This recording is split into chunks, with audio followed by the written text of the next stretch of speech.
नमस्कार दोस्तों, मैं राहुल नागपाल और आप देखना शुरू कर चुके हैं राहुल लाइव 85। मैं गाजियाबाद में हूँ और गाजियाबाद के कवि नगर के रामलीला मैदान में आज बहन कुमारी मायावती जी की दूसरी चुनावी जनसभा थी। बहन जी का भाषण समाप्त हो चुका है और लोग जो है वो अपने घर की तरफ प्रस्थान कर रहे हैं। लोगों से जानने की कोशिश करते हैं कि कल के आगरा वाले भाषण में और आज के गाजियाबाद वाले भाषण में क्या फ़र्क था।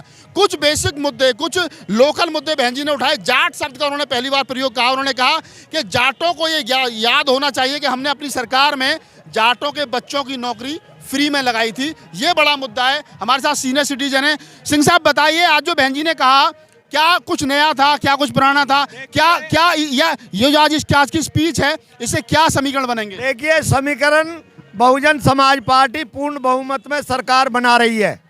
भाजपा तीसरे नंबर की लड़ाई में है, हमारी सपा से लड़ाई है और सर्व समाज का वोट इस बार हमें मिल रहा है। हर मुद्दा सपा वाले कह रहे हैं कि उनकी बीजेपी से लड़ाई है। देखिए, ऐसा है, सपा वालों तो एक जुर्मुट खड़ा हो गया है। बहन कुमारी मायावती जिस प्रकार बाबा साहब अपनी व्यवस्था के खिलाफ अकेले खड़े रहे, ऐसी बहन कुमारी मायावती का और बहुजन समाज बहन जी के साथ खड़ा है। बहुजन समाज पार्टी पूर्ण बहुमत में सरकार बना रही है। आज की जो स्पीच रही है बहन जी की, उससे क्या कुछ नए समीकरण बदलेंगे राजनीति के? राजनीति के समीकरण बदले हुए हैं। बहन जी बिल्कुल सुधरी हुई साफ शुद्ध भाषा में कह रही हैं कि चैतन्य हो जाओ, बहुजन समाज पार्टी का हाथी लखनऊ में सरकार बनाने जा रहा है। कोई बहुजन समाज पार्टी के मुकाबले नहीं है। कार्यकर्ता सब जाग चुका है। सबको सबका चाहिए, रोजगार चाहिए, स्वास्थ्य चाहिए और इन्होंने जो देश बेचा है उससे नौजवान बेरोजगार होकर के जो लाठी डंडा खा रहा है वो बहन जी सरकार की तरफ और भारतीय संविधान की तरफ नजर लगाए वो खड़ा है। किसी भी कीमत में बहुजन समाज पार्टी का हाथी इनसे रुकने वाला नहीं है। बहुजन समाज पार्टी का हाथी, ये कहना है आरपी सिंह साहब का। हमारे बीच में कुछ नौजवान साथी भी हैं, सीनियर्स जो बुजुर्ग हैं उनमें इतना जोश है। नौजवान हमारे बीच में अर्जुन है, बुलंदशहर से आए, भीम आर्मी के जिलाध्यक्ष हुआ करते थे, अब बसपा में काम कर रहे हैं। सिकंदराबाद विधानसभा जो है वहाँ के प्रभारी हैं।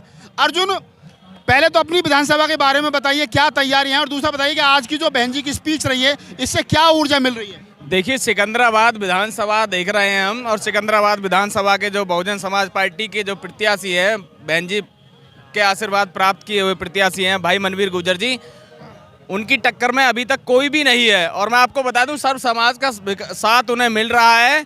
और वहाँ जो नोएडा की जो गति रुक गई थी, सिकंदराबाद विधानसभा को नोएडा में डेवलप कराना है, इसीलिए सर्व समाज उन्हें वोटिंग कर रहा है। कोई भी टक्कर में नहीं है, ना भाजपा टक्कर में है और सपा तो कहीं नजर ही नहीं है, उसका तो सपाया है। सपा का सपाया है और आप कह रहे हो कि ना भाजपा टक्कर में, आप जीत रहे हो। लेकिन मेरा जो सवाल है वो वहीं खड़ा है। मैं ये पूछना चाह रहा हूँ कि जो आज की जो बहन जी की स्पीच है उससे कितनी ऊर्जा मिलेगी चुनाव को? देखिए, बहन जी की जो कल की जो रैली रही, जो कल की जनसभा रही, उससे लोगों में जो जागृति पैदा हुई है और जो लोग अपने घरों से निकलकर आज हाथी के लिए वोट मांगने के लिए पहुंच गए। आज की इस रैली से भी, आज के बहन जी के स्पीच से, बहन जी को सुनकर लोग यहां से जाएंगे तो चौगनी रफ्तार से कल से ही कार्य करेंगे, मेरा वादा है आपसे।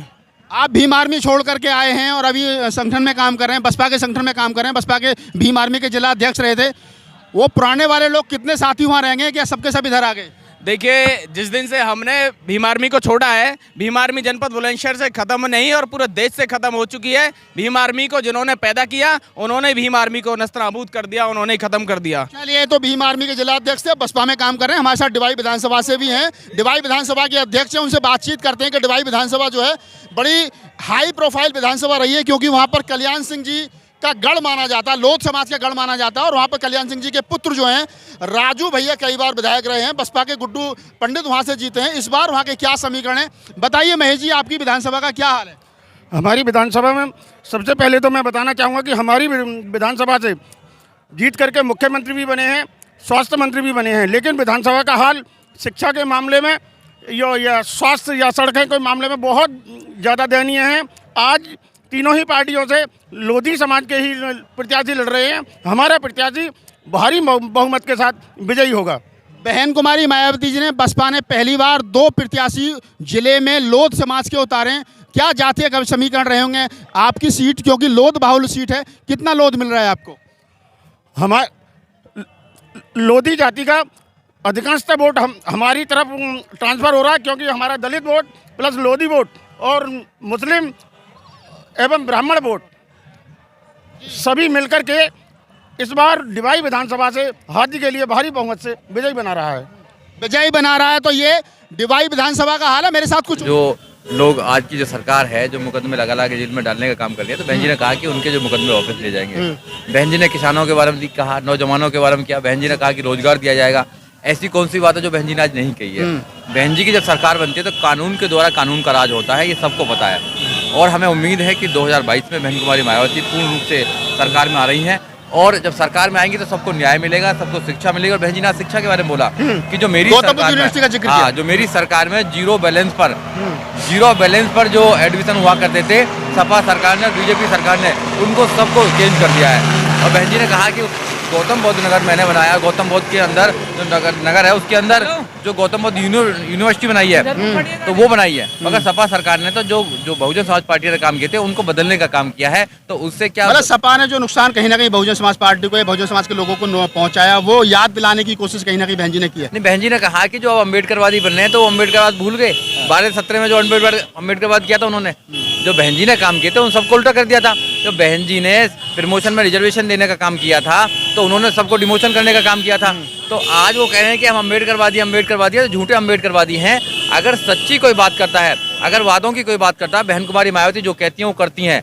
हम करनी और कथनी में अंतर नहीं करते हैं। आज सीमा कुशवाहा जी को राष्ट्रीय प्रवक्ता बनाया गया। नहीं, अच्छी बात है। आपने मिलवाया बहन जी से? बिल्कुल, हमने लोगों को मिलवाया था उनको, बहन जी से हमने उनको लेके गए थे। और ऐसे बहुत सारे लोगों को मिलवाने का काम कर रहे हैं। यही तो हमारी लड़ाई है कि जो नौजवान साथी हैं जो अभी बेचारे कहीं पे नहीं है, तो उनको अब आगे लेके आना है और पार्टी में अच्छी जिम्मेदारी दिलाना है उन लोगों को। तो यही तो बहन जी ने हमारा काम किया है। मैं अपने दर्शकों को बता दूं कि जब हम बहन जी से मिले थे उन्होंने कहा था कि नए युवाओं को लेकर के आइए, और सुजीत भाई उस काम को कर रहे हैं। मुझे मीडिया का काम सौंपा, मैं वो कर रहा हूँ। मेरे साथ 2 अनूप सर, विधानसभा मेरी खुद की लोकल विधानसभा, मेरा खुद का अटैचमेंट है।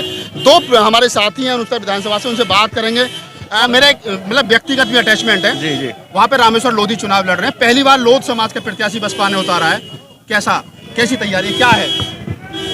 जनपद बुलंदशहर में अनूपसर विधानसभा सबसे पहले नंबर पर सीट जीत रही है। 70% लोधी समाज बहुजन समाज पार्टी को सपोर्ट कर रहा है, और वहाँ पर भाईचारा इतना अच्छा कायम है। सभी की एक ही आवाज़ आ रही है। जाट समाज भी पार्टी से जुड़ रहा है, कह रहे हैं कि हमें बीजेपी को मात देनी है। भारतीय जनता पार्टी को उन्होंने उखाड़ कर फेंकना है और बहुजन समाज पार्टी को विजयी बनाना है।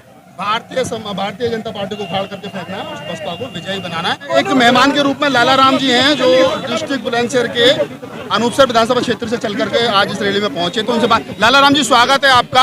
आप मुझे थोड़ा सा बताइए कि जो अनूपसर विधानसभा है, मेरा एक विशेष लगाव है वहाँ पे। मैं ये पूछना चाह रहा हूँ कि लोध समाज पे मुझे विश्वास, मतलब वो हमेशा कहीं ना कहीं राम मंदिर से, कभी कट्टर हिंदुत्व से, कभी मंडल से उनकी बिरादर का प्रत्याशी उतरा है अब की बार वहाँ, और जो गठबंधन ने प्रत्याशी उतारा उसका वहाँ कोई वजन नहीं है अब की बार। जो के शर्मा उतारे हैं उन्हें जो है घड़ी के चुनाव चिन्ह वाले को कोई लायक नहीं कर रहा है। और जो पहले भाजपा के प्रत्याशी रहे हैं उनका वहाँ इतना शोषण रहा है कि उन्होंने थाने से ही जो है अपना विधानसभा चलाई है, विधायकी चलाई है। काफ़ी लोगों के ऊपर उन्होंने फर्जी मुकदमे लगवाए।